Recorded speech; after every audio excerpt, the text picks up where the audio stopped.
correctly with the correct amount. D20 Radio, where gamers roll. www.d20radio.com.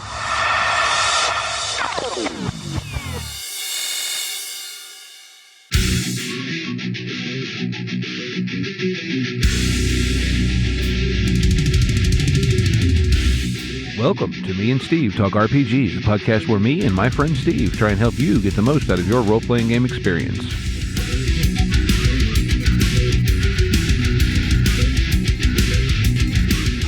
Hey folks, welcome back to Me and Steve Talk RPGs. I'm Steve, and this week I'm going to talk some RPG fun with a friend and creator that I got to see again recently. But before I get into all that, I want to take a minute to tell you about another podcast on the D20 Radio Network, and this week that's going to be Eberron Renewed, which is an actual play podcast. It is, as you might guess from the title, set in the world of Eberron. Very, very good show. It's actually how I originally discovered the D20 Radio Network. They're well into campaign 3 right now. And I honestly, last I knew, they were going to be using an original system to run campaign 3. I know their first campaign 1, was using 5th edition Dungeons and Dragons. The second was using an adaptation of the Genesis RPG. And again, like I said, last I talked with their GM Eric, who runs the podcast and the games for the show, he was working on a custom system. So I unfortunately haven't gotten back to listening to them in a while, but it is a very good show. The people are very cool. I've met a number of them. So go check out Eberron Renewed, and just check out the D20 Radio Network in general for a lot of good gaming podcasts. And speaking of gaming fun, this past weekend, well, in now time for me, because, podcast time dilation weirdness, but last weekend for me was the Pittsburgh Gaming Expo. And it's just a ton of gaming nerd fun, but I got a chance to meet and talk again with someone we had on last year and who I met at the same show last year, that being Brian Colin of Vast Grimm. Or Colin, is it? I can't ever remember. It's Colin, but I don't get upset either way. I'm just happy to be here. But so welcome back to the show, Brian. And we'll get into a number of things, but I know one of the reasons you're here is you've got a new thing being promoted right now. As I always do, right? And thank you for having me back. I appreciate it. Oh, not a problem. You're a fun chat. Thank you. Yeah, I've got a Kickstarter that's going on as we speak. It's been live for a couple of weeks, and by the time this airs, it should hopefully still be on. If you're listening to this in some strange future timeline, it went live at the beginning of we're in October. Yes, beginning of October 2025, and it'll run through October 30th of 2025, and it's a new project for Vast Grimm with a whole bunch of additional content, a lot of which I'm actually printing myself. Oh yeah, that's a thing. We talked about that a bit. But so what is like Vast Grimm? For those who don't know out there, is actually was the first official third-party production thing for the Morkborg engine. No, it was the first full hack of Morkborg. So okay, I knew it was something like that. Yeah, a lot of people had made adventures at that point, but nobody had put all the rules into the book. Even though the license said that you could use all the rules, nobody had done it where it could be its own self-contained RPG. Okay. So I reached out and was like, it says you can use all the rules. Can I really do that? And when they said yes, went full steam ahead. And from me and my friend Ross making Vast Grimm, once we opened the door and did it, then the friends like Luke followed suit and was like, well, if he can do a sci-fi hack of Morkborg, well, I can do a pirate one. And the community was already huge and growing and thriving and really supportive, and it's only grown in the past 4 years. Mm-hmm. So, the game itself has been out for how long now? I've had my physical copy for over a year, but the core book was delivered to backers. The physical book was delivered to backers in September of 22. We crowdfunded in July of 21. Yeah, that sounds right. Sometimes my years get mixed up. So Ross and I had the idea for it in late November, early December of 2020, and then crowdfunded it in July, like 6 months, 7 months later. Cool. So What all do you get with the new box? I mean, I'm looking at the Kickstarter page, but Sure. There's a um, lot. Like, yeah, there's a lot. Part of it is because I want to get new people in, but I also mhm. want to make stuff for the existing fans because, and because I keep making stuff. So there's a starter box for anybody that's new to it, which has a crew member manual. It has a quick start adventure called Flesh of My Flesh, which centers around one of the 6 different types of parasitic worms you can get infected by in the game. It has character creation sheets and then character sheets as well. All of the items in that box, all of the items inside the box, I'm actually physically printing myself because I invested in a large digital printer. The box is being made in the US by another company because that's beyond the capabilities of what I can make. But part of that was because of all the tariffs over the past year. And then just today finding out that there's threats of an additional tariff on Chinese manufacturing of a bonus 100% on top of the existing tariffs I was paying on new stuff. I'm glad that I've invested in myself and that I'm trying to make as much as I can directly. But along with those, there's also a network operator manual, which is basically like a GM book. There's a threat registry, which is basically like a bestiary. There's a novella by my friend John Baltzesberger, who's an award-winning horror writer, who I've read the finished draft of this novella, and it's fantastic. It changed how I describe worm infection in this dying universe. There's another zine with fiction that's based around one of the other zines in the game in the Kickstarter that's more adventure and setting, and then another adventure that's the third part of an ongoing adventure series. That adventure is Killing the King's Bounty that can be played with or without the other 2 adventures that came before it. So, and then a T-shirt and patches and all the things that really make this a robust Kickstarter campaign. Yeah, no, I mean, it looks really, really cool, and like you do such a great job of coming up with products that I see and I go, I just want it. Well, thank you. And I know you described the last time you were on, you said a lot of this stuff, and I'm guessing this more applies to some of the extras because I know last year at the show you had skateboard decks and all kinds Uh-huh. of stuff that a lot of your creative process is you going, well, 13 to 15-year-old me would have really loved to have this, and now I can make it. Yes, absolutely. If anything, I'm going to make stuff that I want to have and just hope that there's other people out there that are like me. Oh, absolutely. And I've said this to other people on this show, and so listeners have probably heard this, and I told you in person. To me, you so very much personify that come share my fun attitude that I think is just the cornerstone of indie RPGs. Like, look, I made this thing. It's great. It's fun. Come have fun with me.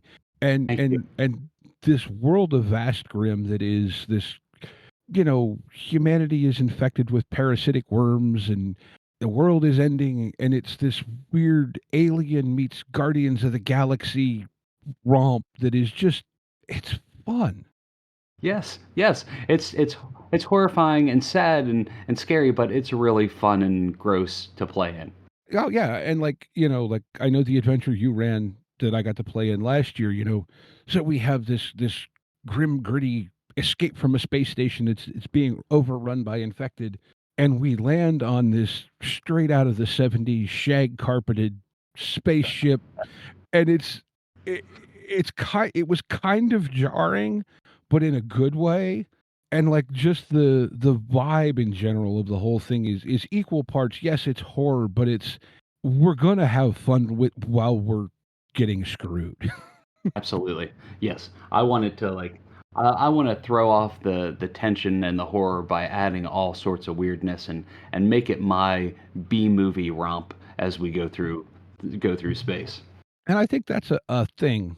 And because we rabbit trail in this, I had a conversation with someone, and I don't think it was you at PGX, but we were talking about how a lot of times these games that are set in really dark, depressing worlds have this weird, humorous offshoot toward the center.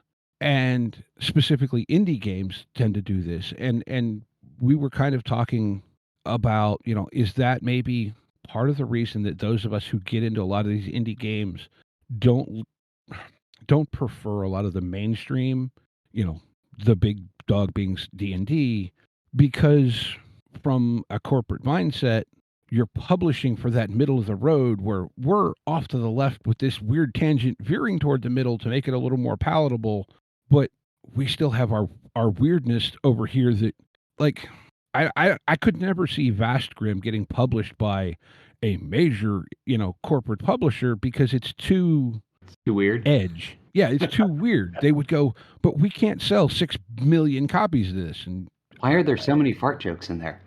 right. But like for me, RPGs, like, and it'd be interesting to hear your perspective of this as a creator. Like, once you've written the book and I buy it and take it to my table, now that world is mine. Oh, You've absolutely. given me a sandbox to play in, But please make it your own. the what I build with that sand may or may not be anything like what you had in mind. And I feel like, and maybe this is just a commentary on society, but so many of the products we see, like they want to spoon feed you everything.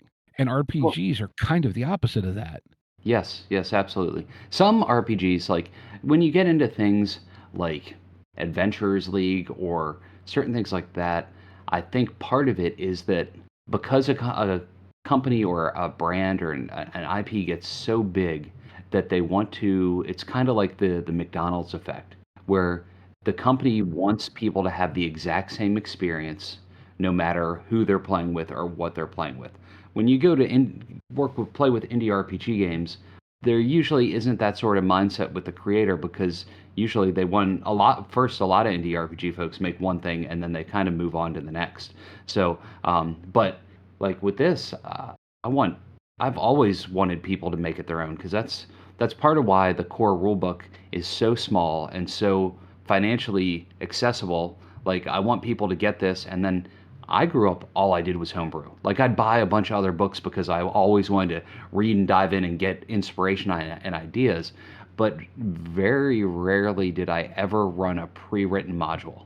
Hmm. Like because I always wanted to make up my own stuff. So like I want to be able to satisfy the itch of both types of game runners, like the people that want to make their own, or also the people that need the adventure or want the adventure to give them guidance, or some people, especially now, just don't have enough time to come up with adventures on their own, and they're not as invested in years into this setting where they can just make stuff up on the fly like I do. Oh, right. And the other thing that I've come to realize as an enthusiast and as someone who puts out a podcast about games and that, like I don't consider myself a freak, but in the scope of people in this hobby, I am definitely on the much more invested fringe than your average user. And sometimes it's like, well, what is the normal user? Is that the person who goes to their friend's house every 2 weeks and plays for 4 hours? I don't know. It's I don't somewhere either, in the middle. right? But like you pointed out there, right? You're invested in the Vast Grimm world. I think it's great, but it helps, someone like myself to have more material.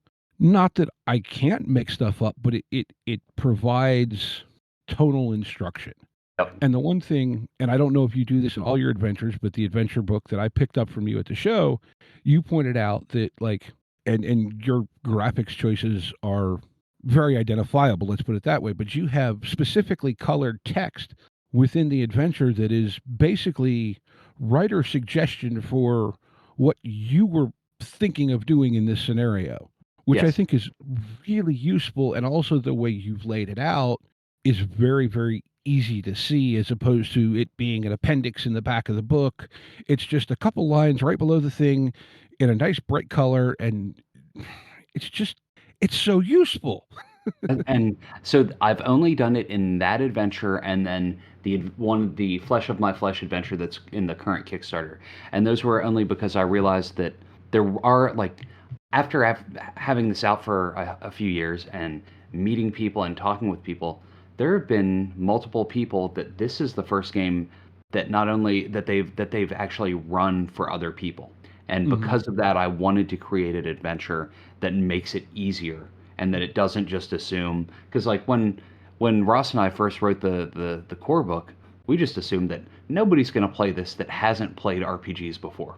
But, just being old men, that's just kind of what our thinking was, and thinking that, like, there's no way that Vast Grimm could be the gateway drug to get people to play other games of make believe. But now Hmm. that we've seen that happen and seen that this is the game that some people run for the very first time, I want to try and make it the best experience for them as possible, so that they want to run more games. Hmm. Well, and I think too, the Borg engine in general is very lightweight. There aren't a Hmm. lot of rules to have to remember, which is a two-way thing. Like it's a double-edged sword, because it doesn't have a lot of rules for you to remember. You don't have to remember a lot of rules. But with that comes, oh, my players did this thing and I don't know how to decide what happened. Like it wasn't Vast Grimm, but I ran a game at a convention about a year and a half ago where my players, and in a super rules light system, even lighter than the Borg engine, decided to have an in character drinking game, Hmm. and it was great fun. But it's like at the table, you have to figure out how you're going to adjudicate this. Right. And okay, I mean, heavens, I ran my first RPG session somewhere in the late 90s. Hmm. I haven't played, there have been times I've taken off from playing in that time, but I've been doing this for a long time. I've gotten really good at kind of thinking on my feet and being able to react. But if it's the first time you've ever run a game, and I'm sure you can verify this because I'm sure you've been gaming a long time, Yes. your players will throw something you never saw coming at you.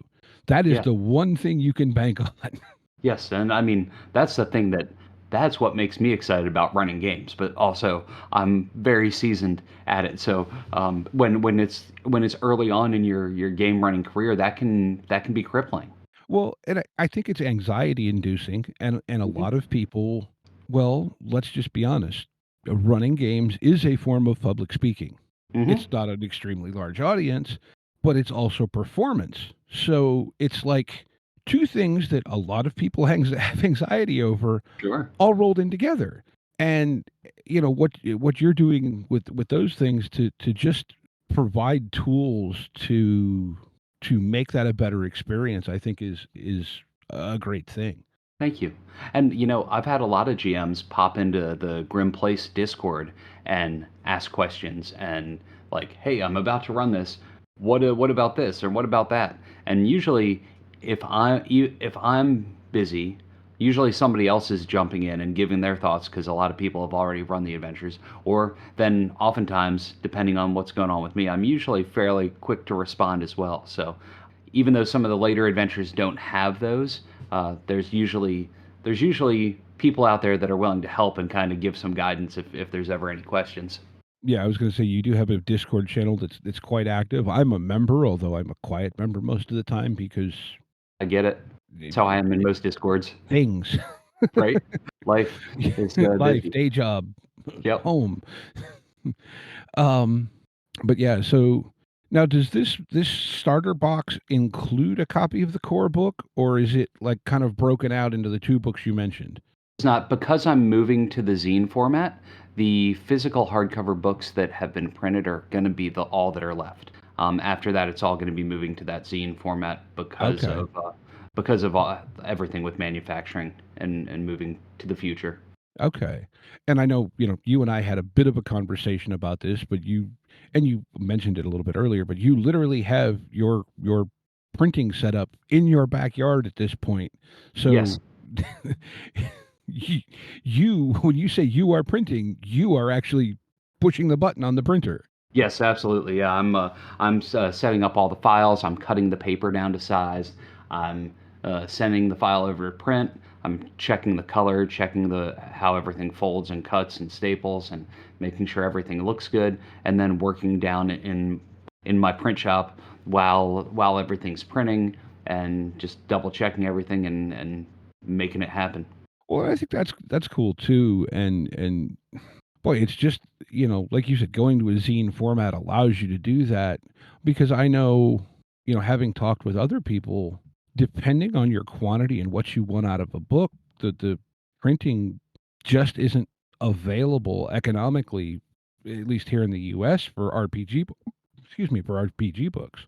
Yes. I mean, especially hardcover books. If you wanted, like, all the previous Vast Grimm books are all, well, aside from the zines that we've put out, are hardcover Smith sewn. So that means that every 8 pages, like, all the pages have, like, sewing and stitching in the signatures to then sew it and bind it to the area where the spine is. And that's where the pricing really goes up, versus using like a glue method where it's a perfect bound where they cut all the pages and then glue the entire spine, but it makes it harder to get into the center where in the gutter where all the pages start to come together. But Smith sewn in the US is just, unless you're printing tens of thousands of copies, it's just not financially feasible. And so I love the hardcover books. I love my shelf with all my A5 hardcover books. It's beautiful and it makes me happy looking at it and seeing all the spines. And but this moving to this format just makes it where I can print as few or as many as I need, and I can print weird small run stuff. Like if I go to a show and want to do something exclusive to that show or incentivize people to come and play in games of Vast Grimms at shows, I've got a lot of plans for 2026 now that I'm just now getting going on this printer. And the colors and the quality of the printing so far have been really fantastic, and people that have received the 2 zines that I've printed so far it's been really well received. Okay, well, I mean, I'm happy that it's working out because it seems like just, yes, it's an investment, but it's an investment that you reap by not having to pay for the service. Yes. Yeah, And like you absolutely. mentioned, like we were talking, you said you're getting ready to leave for a show. Oh no, I need 10 more copies of whatever. Click, Right. click, click. Okay. Boom. Yes. Um, Speaking of shows, though, I know you're fairly active on the convention circuit. What do you have, for anyone out there that's listening that's, obviously PGX is past and they can't check you out there. Do you have any shows you're going to in, the next couple months you know of already? Yes, absolutely. I've got 3 more shows before the year closes out. And this year I think has been probably my busiest. I think it's 12 or 13 this year. Coming up the last weekend before Halloween weekend is LugCon, just north of Atlanta. It's the inaugural year of this. It's a tabletop show that's touting itself as a family-friendly tabletop show focusing on all things tabletop. And I'm my company Creature Curation is one of the featured sponsors. I'm going to have a big booth set up. I'm going to have games of Vast Grimm, games of Skirmish, my skirmish game set in the same universe as Vast Grimm, and games of Plunderlust being run. The co-creator Ross Brandt is going to be running a game or two. I'm going to be running a game and be working the booth and that sort of things, and that should be super fun. A couple weeks later, I'm going to be up at Mythic Con. This is my first year up there in North Carolina, but my friend Craig from Black Oak Workshop, they make dice. He lives in Georgia as well. Recommended it, and I know a couple other industry friends I know have gone years past. I know I asked Professor Dungeon Master about that, and he said it's a really fun show. And my friend Jim from the Tabletop Engineer Plays goes up there as well. So hopefully, not only will I get to make some sales at that show, but it's also a smaller one. So maybe I'll get to join in some games with some folks in the evening, and then final for the year, I have PAX Unplugged in Philadelphia in November, the weekend before Thanksgiving, and that's always a big one. That's always in the RPG space. That is probably the one most attended by other Borg creators. So Mhm. for me, that's always a good time. I always organize a meetup with the other creators where we all get together and just get to know each other a little bit better and hang out in one of the evenings. And so I always very much look forward to that. Well, that's cool. And look, people, Brian is a wonderful person to come chat with. His booth is very fun to look at. He has all kinds of cool stuff. So if you're going to air in the neighborhood at any of those shows, stop by, check him out, say hi. Great fun. Just look for the unmistakable. What is that? Magenta, technically. Yes, yes. It's 100% magenta. If you were to go through like the CMYK sliders that you use for printing, it's 100% magenta and nothing else. So it's very eye-catching and it just works. Thank you. Also, just a couple, I don't know, a month ago, I had Zach Goins on to talk about Raptor Ruckus, and you're the Yes. publisher of that, which is another side of this madness that you've gotten yourself into because you like to play games, and now you have to work on them. I know, and I'd like to make friends playing games, and it's crazy. Yes, my creature curation business is just growing just because, gosh, I like to make friends at shows, and so yes, I'm taking on the publisher role of Raptor Ruckus. It's currently still being worked on. It only recently finished crowdfunding. It did fantastic. I was actually yesterday. I'm also not only am I the publisher, but I'm also contributing some of the art to the book. So I was working on some art yesterday for it as well. But I'm looking forward to next year having the printed copies of it and all the components that go with it, and helping to organize the organized play of people playing Raptor Ruckus at conventions that we're at as well. And then along with that, I'm going to be publishing Chainsaw, which is a slasher flick hack of Merkborg that Matthew Mislinski had on Kickstarter. That should be out sometime next year as well. I'm going to be publishing a couple of other upcoming books that Zach has his hands in, and who knows what else after that, because I don't know. I feel like the next couple of years are going to be very busy for me, along with creating my own stuff, but also helping to get other people's work out there as well. Well, I didn't, and I recognized Zach's name when I saw the Raptor Ruckus stuff, and you actually put me in contact with him to help set up the interview, and I backed Raptor Ruckus because I want a officially not Jurassic Park RPG. Right. Yes. Something inspired heavily by. Right. But what I didn't realize at the time was how many things Zach had already worked on. Gosh, yes. For how many different people. And then I know, another name I've seen involved with Be It That and some of your stuff is Walton Wood. So if you have connected with those two, you have contacts for years anyway. Oh gosh, yes, yeah, yeah. Walton has been editing all the Vast Grimm stuff.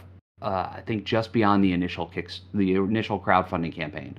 All the books after that, Walton's been editing and has kept my stuff on track and kept my writing seem way better than it actually is. Yeah, I first heard of Walton through Gav Quiroga when we talked to him about Hell Knight, and he Yep. said Walton had worked with him as an editor, on even Neurosity, and I'm drawing a blank on his fantasy Warpland. Yep.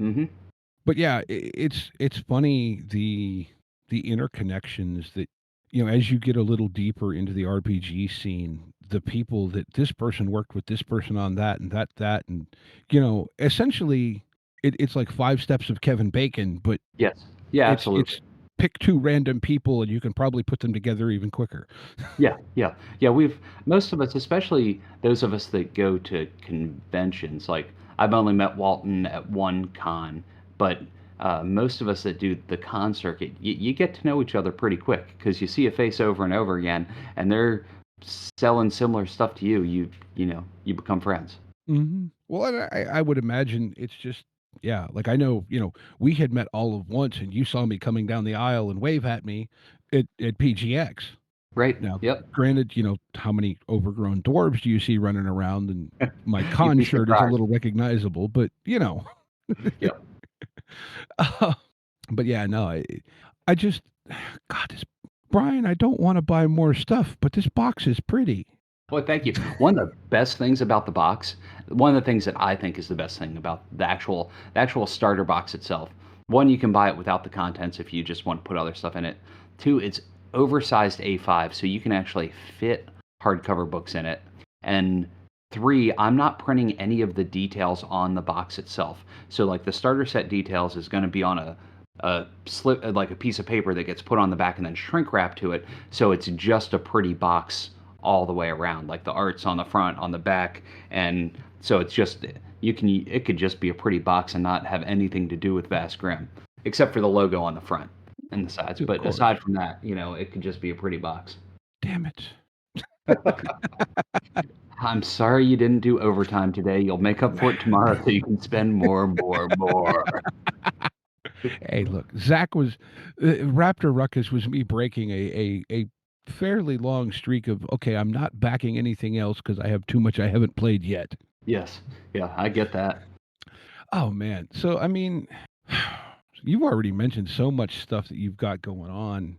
I mean, yeah, well, do you want to talk a little bit about Plunderlust and Squirmish? Because I know those are Sure. actually new since the last time we talked, I think. Yeah, I know. absolutely. I mean, Plunderlust just delivered to backers. It's finishing delivering to all the non-US backers because I'm using a fulfillment company out of the UK for that. That is a card game set in the same universe as Vast Grimm, where you're building out a crew of space pirates. You explore locations, fighting the monsters that show up in those locations, hoping that your crew can get big enough and you can get enough gear for yourself because you're a part of the crew as well to defeat a boss monster before your life meter runs out. It can be played solo with one deck, and if you have multiple decks, it can be played versus or co-op. The 7 decks that have been released as part of the initial wave are all based off of the different Space Raider factions that are in the RPG. So it continues to expand the lore of the RPG, and those cards themselves in the decks are actually compatible with the RPG. So the characters and monsters have hit points, they have armor, they have weapons on the cards that directly translates to the RPG. I'm trying to overlap things so that if you like both of them and you're playing the RPG and maybe running a game, you can pull out one, you can use them for random generation, you can use them in adventures that you create. So it has a lot of that overlap. I didn't design the mechanics of the game. Duncan Hall did, and he did a magnificent job with it. It's bright and shiny, just like all the other Vast Grimm stuff, and it fits in really well. I'm super excited to see how this goes over with stores and distribution, as I should start getting numbers from that in the next month or two, because I think people are gonna like it. Cool. Yeah, card games are like I'm of that age where I remember Magic the Gathering is the thing that you played before everyone got to the D&D session. And it's so much beyond that now and other games, and a part of me would love to get into more of that, but I keep looking it's like I tell people, look, most gamers of any type, be it tabletop, whatever, we love video games too. And I do, but the newest console that I own is a Wii. Yeah, right. I get it. I have a PS2 and a Wii. Uh-huh. And part of me, I see a lot of these games and I go, gosh, I would love to play, Red Dead, Mass Effect, whatever.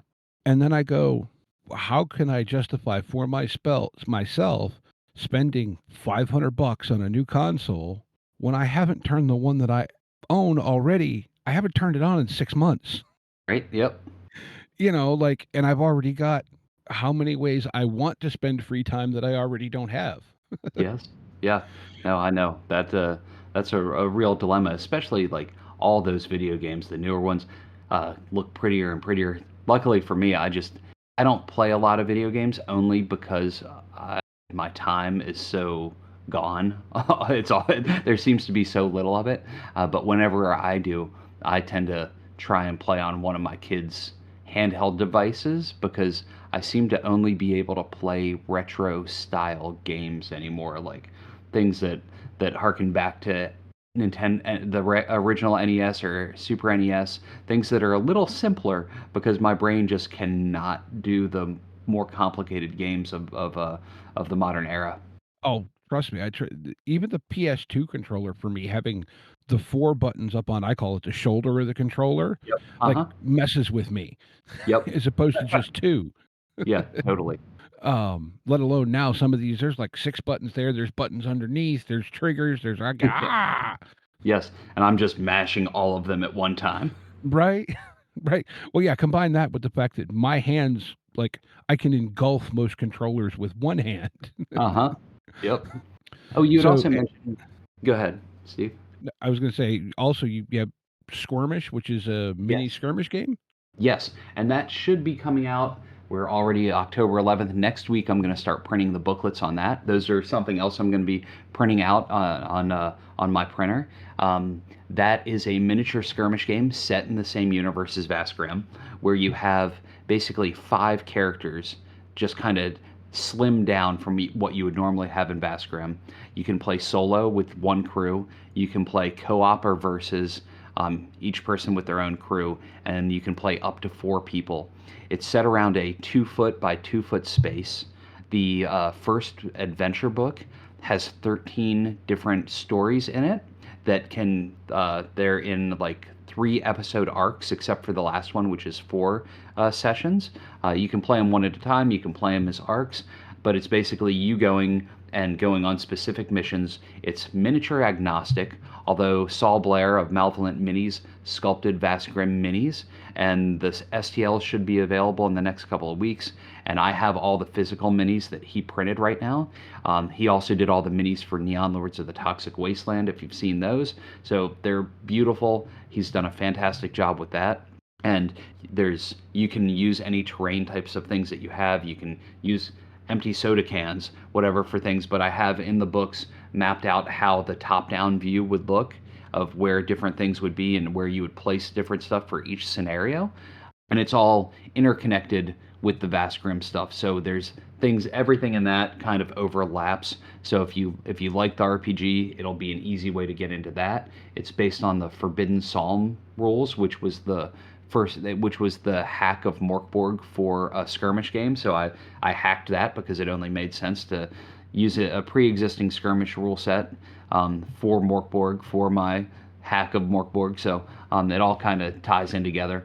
And it's super fun and lightweight, and usually a scenario takes about 45 minutes to play. So if you like the idea of skirmishy type games that aren't super long and really, it's not so much wargaming as it is going on adventures and having to solve a specific purpose in each scenario. Mm-hmm.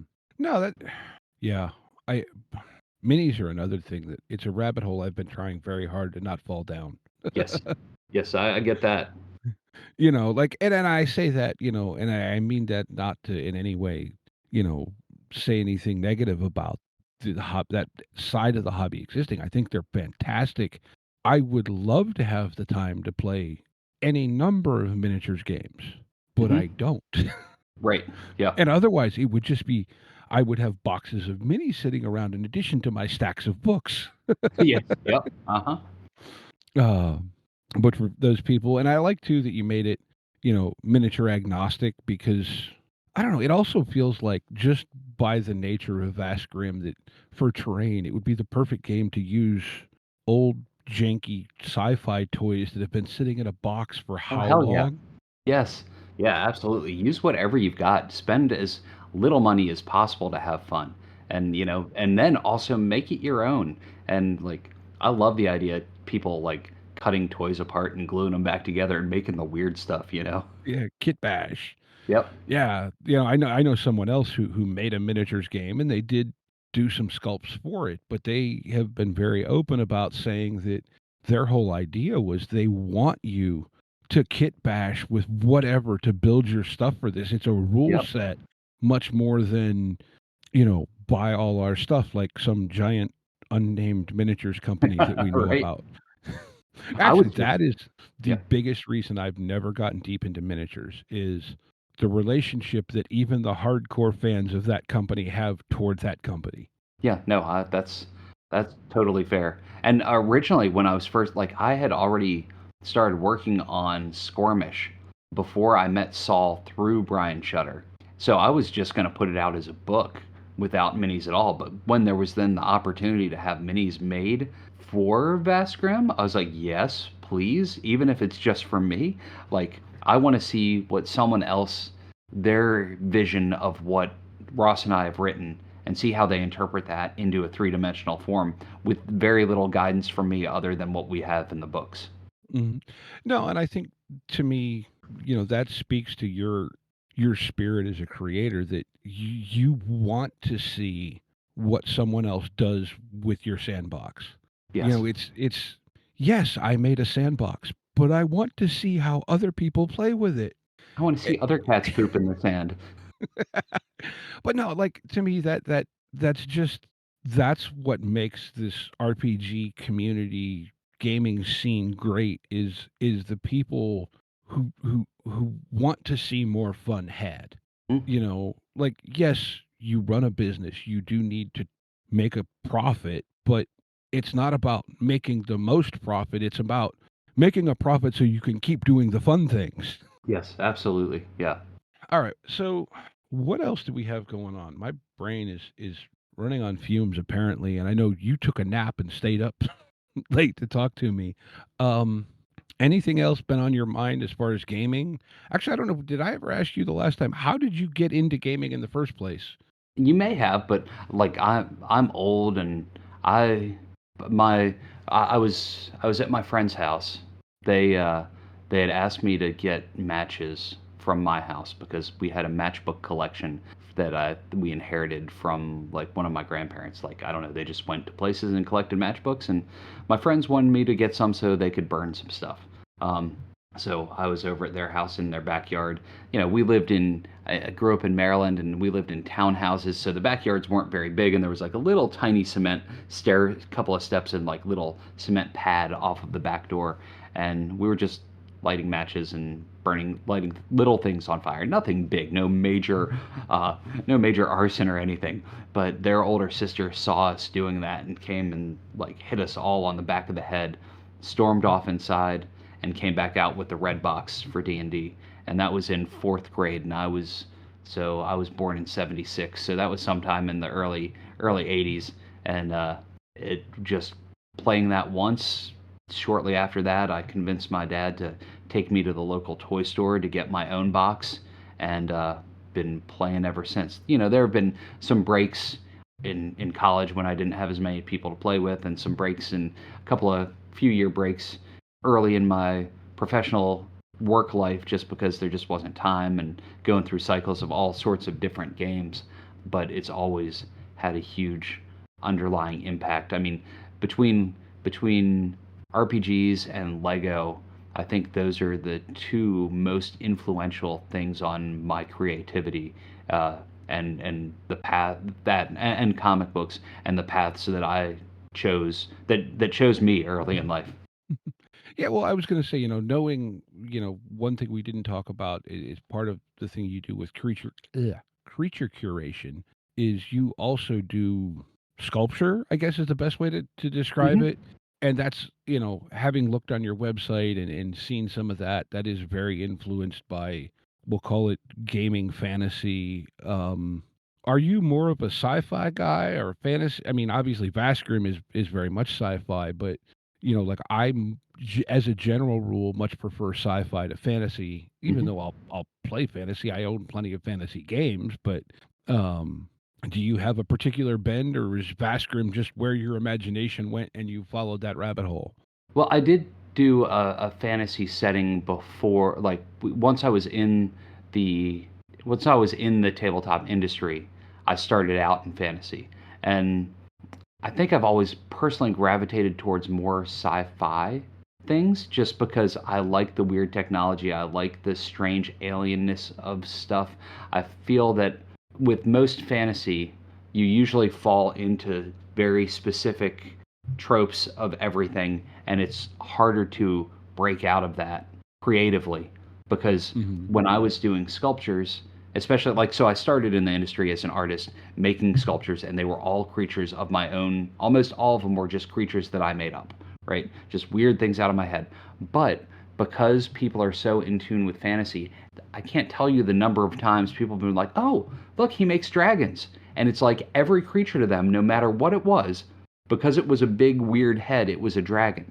And I think when you break out of fantasy and go into other genres, people aren't, their minds aren't automatically, they they find familiarity with it, but they don't automatically assume what it is.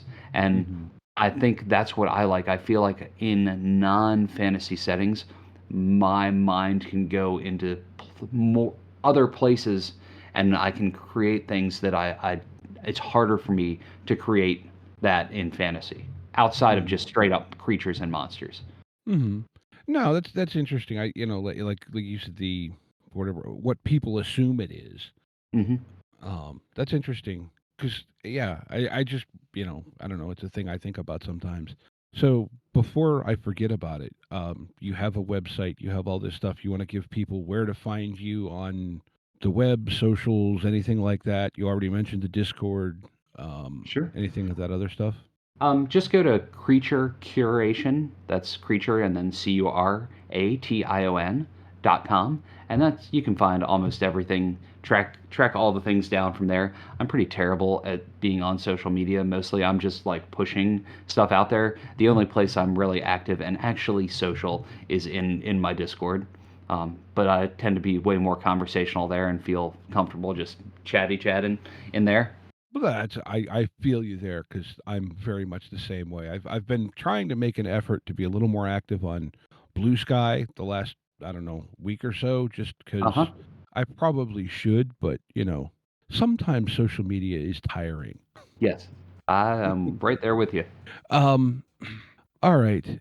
I'm sure we could chat about any number of things for a long, long time, but it's getting late and it feels like we're both mentally a little out of steam. Yeah. So, shall we launch into game of the week? Yes, we certainly should. Game of the week. Game of the week. All right. Would you like to go first, or would you like me to? I'm more than happy to go first. So, All right. while I was away, a package came in the mail. And it's Ah. funny that that package was from somebody else that was at Pittsburgh Gaming Expo.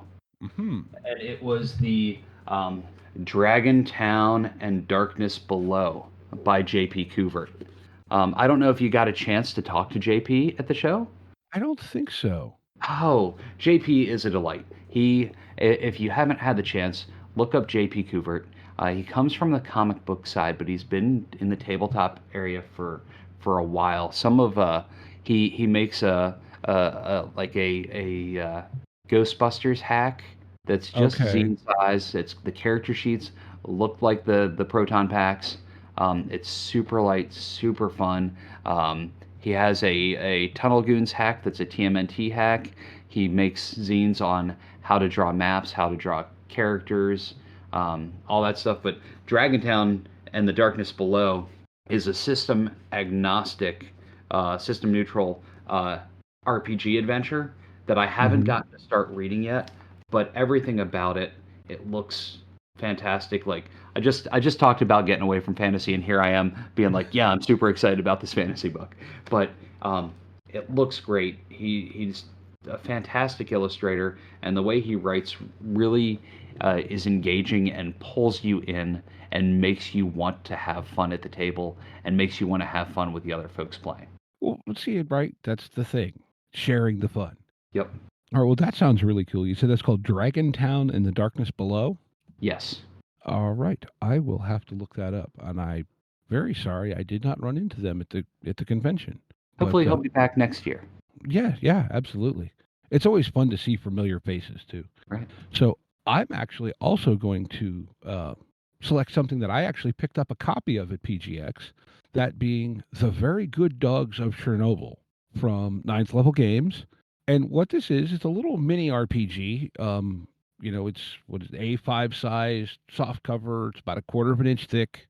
PDF listed at 88 pages. I'll put a link to the drive-through PDF in the show notes, along with some sort of link that I'll find for Dragontown. But the premise behind The Very Good Dogs of Chernobyl is that, obviously we all know in 1986 there was a meltdown at the nuclear plant in the Soviet Ukraine, so on and so on.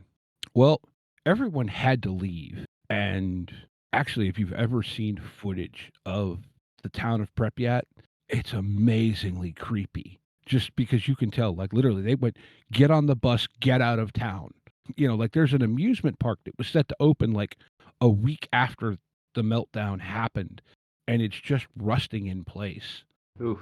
It's strangely some of the footage that really hit me was there was a television show on, I think, Discovery for a while called River Monsters, Uh-huh. which was a fishing show.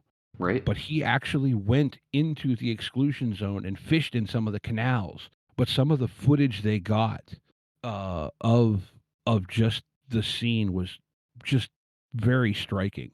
But in any case, right, everyone packs up and leaves. But they had to leave everything behind, including their dogs. So they fled off into the woods. And in this game, you play those dogs. Oh, fun. So you play as dogs dealing with the weirdness that came of, the reactor meltdown and whatever dark forces may have been unleashed and whatever. It seems really neat, really light. I haven't really got a chance to read through it, but they use from ninth level games, if I didn't say that, and it uses their polymorph system in Fantastic. which depending on what role your character is playing within the group, you only use one die. It may be a 4, a 6, an 8, a 10, but you only need one die to play this game. Each of you will need a different die, but one dice set you can play the whole game and no one has to share. And you get to choose the breed of your dog, which gives you edges and so forth. There's also, it just seems really, really cool, really simple, really fun for, as they put it, great for moody one-shot horror or a campaign of melancholy survival. Awesome. Which, and you get to play dogs. And why not? Kobold does some fantastic stuff. Yeah. Like I said, it's just fun. And as it turns out, the person running the booth for ninth level at PGX is the sibling of one of my college gaming friends. Fantastic. So small how small our world is. Right. Well, we were talking about that earlier.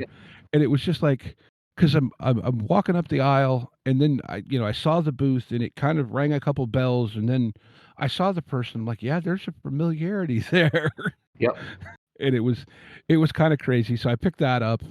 I'm actually going to try and have them on to talk about some of their stuff, just because they make a bunch of cool little mini, like, one shot or short campaign games that are very much, just kind of go on the feel, and the mechanics are there to just kind of help you along, which, it's like we talked about with the Borg engine, right? It's the way it is. Actually, that's the other thing I wanted to bring up, because tangent. Sure. So Vast Grimm is made under the Morkborg Creative License. Yes. Do you have anything, like, let's say I wanted or somebody else wanted to do something set? How does that work as far as licensing goes? Yeah, like the Morkborg license is there, but I don't know how much transfers. You have to basically declare the Morkborg license, and then you have to do the Vast Grimm license as well. But there have been 2 physical releases so far. There's been a handful of digital releases under the Vast Grimm third-party license. And then we're also going to do one for Plunderlust and Squirmish as well, because I want more people making their own content for it. There's currently another Vast Grimm, there's a Vast Grimm third-party title on Kickstarter, trying to get more people following the page before they launch. I know that there's supposed to be another one for Zine Month in February, at least one. So yeah, the goal is to try and get more people growing the community in a similar fashion to what Morkborg has done, and I may even adopt what Raptor Ruckus did during their crowdfunding campaign and do a call to action to try and get people to submit ideas for their adventures, and then have a cash, not really prize, but like a payout for the people that I choose to then actually publish their adventures as well. Mm-hmm. Yeah, so yeah, basically you're very open to other people coming in, and as long as they follow some basic rules, making more stuff for people to play with. Yeah, put this line of text, put their Morkborg's line of text, don't do anything hateful, and make stuff. Make money off of it. It would be even better if you can make money off of it. Very, very cool. Well, thank you for taking the time to come talk with me, even though it's this late, weird hour and brains are frazzled. Steve, it's always a pleasure getting to chat with you, so thank you. Well, like I said, yeah, thank you too. I think with all that, check Brian's stuff out, creaturecuration.com, search Vast Grimm. I'm sure you'll find all roads point to the right place, or at least most of them. With all that, check out, all of the links to everything will be down in the show notes, our Patreon, if you feel so inclined, links to our socials as much as, I post anything on them. Links to our Discord where you can come chat with me and whoever else and anyone else who wants to join in. Maybe we'll probably throw a link to Brian's Discord in there as well. And I think with all that being said, get out there and play some RPG and be kind to one another. Intro and outro music by the band 12 Noon. You can email us at meandsteverpg@gmail.com. You can find us on Twitter at @RPGs. Find us on Facebook at Me and Steve RPG Podcast. On Discord at Me and Steve RPGs. And as always, all of these links are in the show notes. Thank you, and be kind to one another.